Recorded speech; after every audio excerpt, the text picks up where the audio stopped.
everyone. This is Then and Now, a program that intends to bridge the gap between the older generation and this younger generation.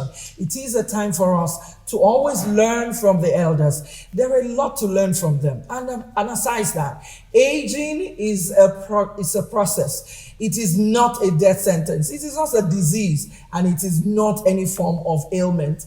But we all are growing on a daily. And don't get it twisted. There are people who are actually aging with grace. And so today I'll show you one more person who is actually at the moment aging so gracefully.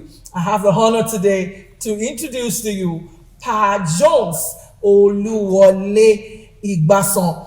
Baba is such a young man. Guess what? Today is his birthday. He is 80 years today. He's been passionate about his children, about his health and family. And so you're going to be hearing from him today what you need to do to attain 80. Come with me. Daddy, you're welcome. Yes, you're welcome. And I see that your personal assistant, your best friend and wife is here with us. Oh, she's your baby. Good to know.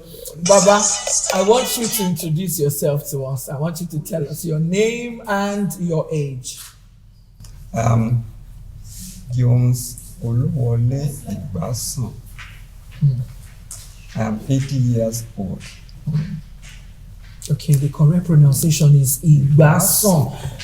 What does that mean? In Yoruba, I think Yes. I don't want to guess. Okay. What does it mean? Nǹkan tó mean ni pé ìgbà tó sàn ni là ń mọ̀. A good time. Yes. Ìgbà tó When it's dáa. good for you, people That's will when know people. you. Wow, that's so good. So, Daddy, where are you from? I am from Luchito Oshoro in Oktipa local government. So you are a Kale. Kale by that. Wow, good to know. And how old are you? I'm 80 years old today. Happy birthday! It's such a good day, and I'm sure you've been looking forward to this day. How do you feel as an 80-year-old man? Báwo lẹ ṣe ń feel? I'm very happy. Very happy. Inú mi dùn. Because my children are taking care of me.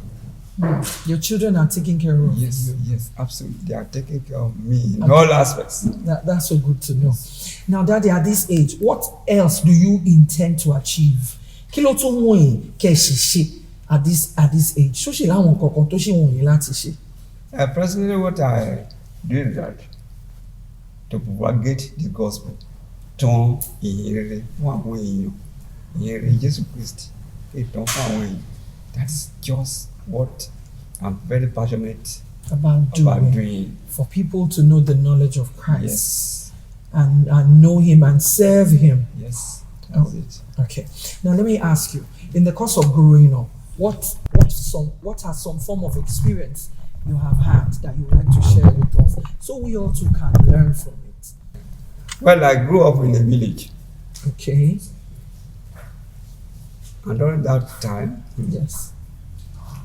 we have to trek at least about 1 or 2 or 1.5 kilometers to the school. Because At that time? yes, about 1 mile or 1.5 miles to the school. Because we are in a village and our school is in a town. Yes, I grew up in the Ijebu area. Okay. Ijebu water side. All right. Sir. Exactly, if we read the town.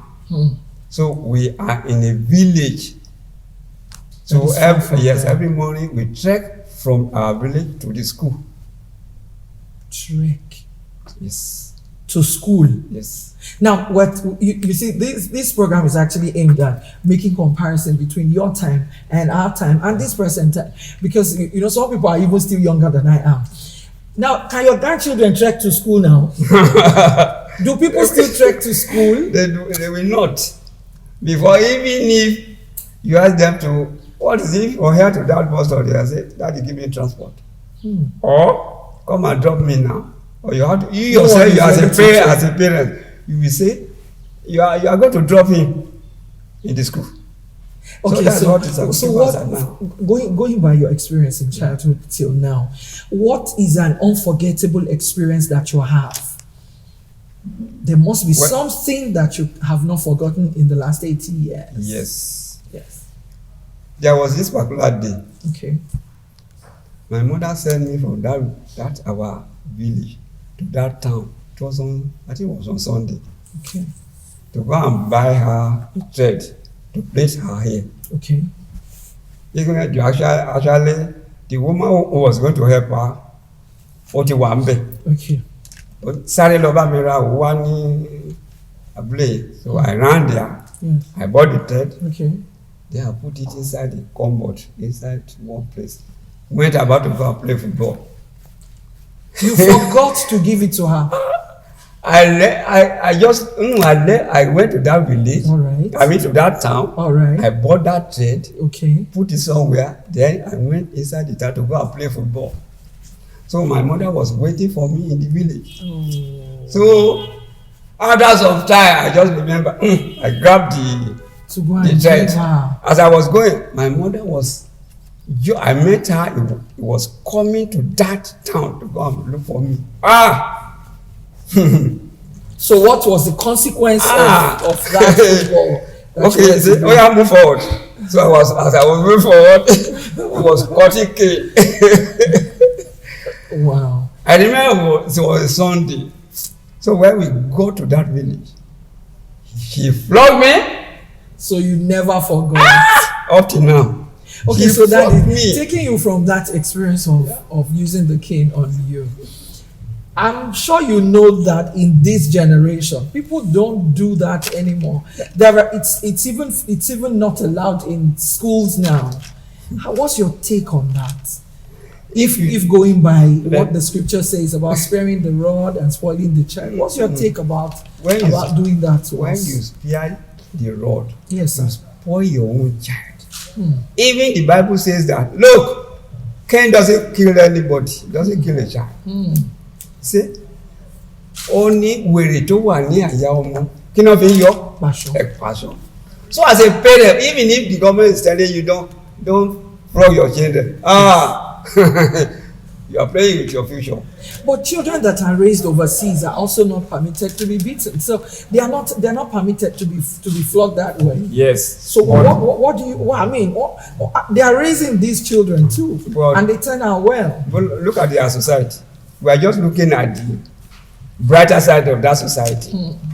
That's the thing. They are in rotten society. If I can put it that way. If you look at the system, at least now, from what we are reading, yes, 40% of their marriage divorce within the next 5 years. But where we live does not really affect the rate of divorce. Even here in Nigeria, it is happening. Even here, as we are, in this part of the world, is also happening. Right. And that brings me to also ask you that in that light, why? I see that you're sitting next to mommy here. Yes. Why is our own marriages breaking? And our parents have been together for 40, 30, 50 and more years. It's because of the imported culture. That's it. Especially those of our age mate like this that went overseas and brought this culture to us. That is what is spoiling our society. Yeah. That is what is affecting those marriages. Affecting our society negatively. There are some of those things that are good, but the negative aspect is destroying our society. That's just the thing. So because of the culture that you have imbibed, yes, that is why some of this your generation are still having a beautiful marriage till now, yes, and we are not having it. Now, so Daddy, what's your advice to us, to those who are married and are probably having issues as we speak? What helped you in your marriage to make it grow and you were able to sustain it till now? What's your word of advice to men and women that are married now? The first thing is marriage is understanding. Okay. When two of you understand yourself. You know, I know what she doesn't like. I know what I will do that will make her angry. Okay. I won't go to that place. And she studies me. She's know everything about myself. Another thing is that if I offend her today, Yes. you say, look, my dear, I don't like what you said. The next thing I will say is, my dear, I'm sorry. And once I'm saying I'm sorry, the whole thing is over. So that is it. Once you understand yourself, all this, anything in marriage cannot. Okay, Daddy, in your days, we know that there are some of our fathers like you that had 8 children, 7 children, 9 or more. Some have 5, and so on.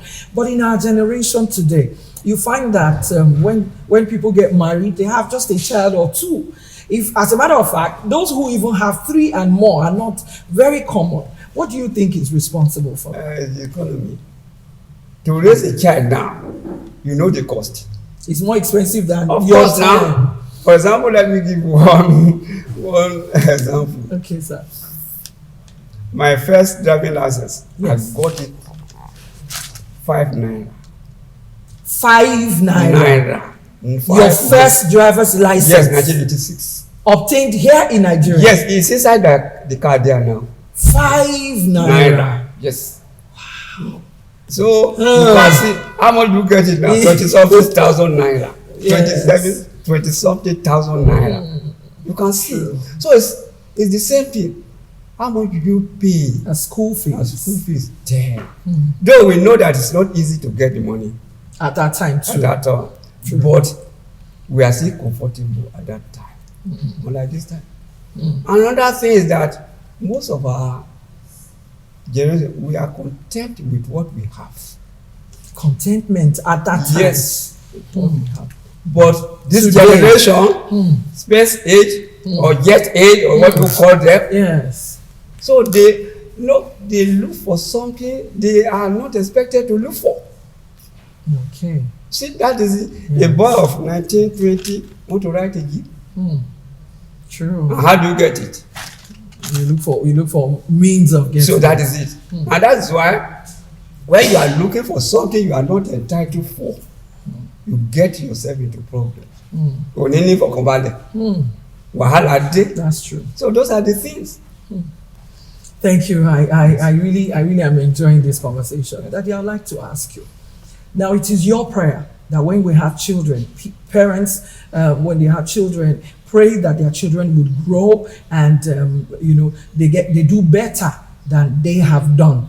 Now, you find out that people your age who have maybe 5 or 6 children, the children have grown and they have gone to various places. For instance, you live in Ondo State. Maybe your children who are even in Nigeria are not in Ondo State or they are overseas. Now, how do you cope with loneliness? How do you cope with not seeing them all the time? Now, I know that one of your answers will be the phone, that you can reach out to them on the phone. But Daddy, seeing your child physically and on the phone, how do you feel? Which one is better? Yeah. Though physical is very good. Yes. But technology has simplified everything according to what you say. Yes. We call ourselves almost on, at least, especially their mother, almost on daily basis. But myself, maybe once a week or something like that. Oh, so they call her more than more, they call you. Every day, almost every day. Me ò tí gbóhùn ẹlẹ́ni.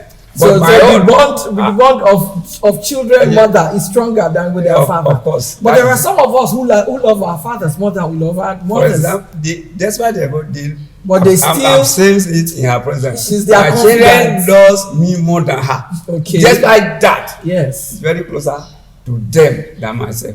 That's why they take her away for Mugo and they keep you at home most of the time. No, if she told them, Yes. look, if you are carrying me to go and babysit or what do you call Yes. them, you must carry me and my husband. Oh, that's good. That's what he's telling. That's good. I'm so impressed. Thank you, mommy. So you don't have to be left alone at home. And even if he goes for their children something when they give birth, 3 days, pata 1 week is back.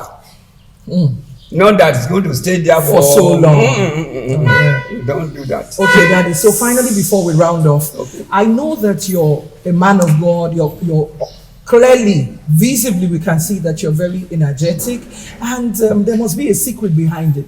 And I don't want you as a pastor to say it is the grace of I'm God. not a pastor. Good, it's good. I don't want daddy to say, oh, it's the grace of God. Tell us as young people, Yes. especially those who are watching you, Yes. what is the secret behind you staying this fit and healthy at 80? Okay, you have said the first thing, the grace of God first. Yes. But you yourself, as a man, you have to put down something. For example, see, I went to teachers' college. Okay. Physical education. The first thing I do every morning, I've done it this morning now. What is that? Exercise. Good. That is first. Every day, even I've told my wife, she's doing this, has joined me. Every day. Every day when we wake up, first thing after prayers, Yes. exercise. That is just Every every day. That is the first thing.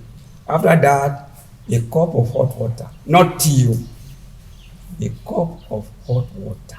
You drink not Yes, tea. not tea. Hot water without adding any Anything, you beverage. don't add anything, hot water. All right. That's what I do. After that, fruit. Okay. That's why I have a lot of fruit, mangoes, oranges, guava, pawpaw, pear in my compound here now. So every day I must take fruit. That's good. Even to know. if like 2 oranges. This Every morning day. I've taken it. If it's pawpaw, I go there, I pluck. Good. If it's only the pear, I go there, I pluck.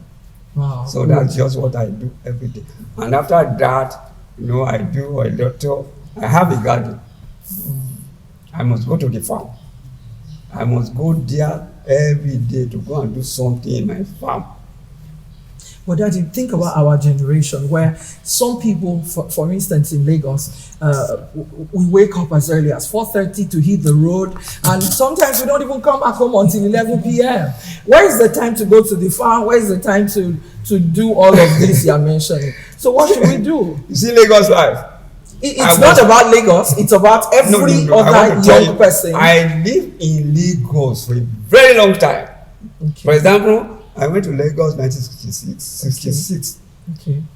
I learned a trade there, electrical work or something like. I worked there. Yes. Let me tell you one experience. Okay. After finishing my training in electrical, I was working with my master. All right. He was paying me very well. Okay. I was earning good salary. All right. But one day I went to the University of Lagos to go and work. Okay. I was doing that. Then I look at them. I saw some students. They were receiving lectures. Before I knew it, tears was coming down. on my head. Then I asked myself, can't I be One of them. When I got home, I told my master, please, I'm not going to the University of Lagos to work again. I'm going back to school. And that's how you went back to school. And funny enough, that faculty where I was working as an electrician was where I was admitted. Faculty of Business Administration. Wow. So anytime I was passing, so that experience gave you the determination to actually go to school, yes, and you were also part of that faculty at the end of the day. Yes. I love that success story. I work in Lagos. I trained as an electrician in Lagos. Okay. I worked there. Yes. I went back to school there. All right. And after finishing, I worked in Lagos and I retired there. But the life in Lagos doesn't suit. It's not. That's why I just gradually moved to Ondo State to go and sit down and rest. It's good. It's good to know. It's actually showing that you've been able to rest. So finally, before we round off, I want to ask you, Daddy, who do you miss today on your 80th birthday? Who do you miss that is still alive? I don't want you to talk about your late mother or late father, but who do you miss that is not around you today and you miss the person? Who is that? One of my children is not around. Okay, is not in town. Yes. He or she? She is not in town. Yes. Oh, I'm sure she must be daddy's girl. I see the way your smile brightened up. I know that you're going to see her very soon. And yes. Also, I want you to lend your voice, especially to our generation, to people who have parents and they have not seen their parents in a while. please try and encourage them with some words of wisdom, please. You see, I always tell my children, don't wait until I die before you celebrate me. Absolutely. And that's why they are celebrating me today. And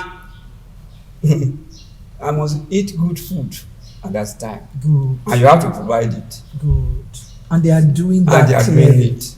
It's so obvious, that is yeah. it. So you don't have to wait. You don't have to wait until your father dies. When we want to kill cows, so, and bring our friends. Even if I die today, I've told them. Even if I die today, if you don't kill cows, it's fine. But whilst you're here, they should celebrate you. Yes, they should celebrate. And that's what they are doing today. Thank you. And I'm also here to celebrate you with this token of love from Then and Now. This program is Then and Now. This is our token of love to you on your birthday. Yeah. I see Baba's picture clearly displayed here.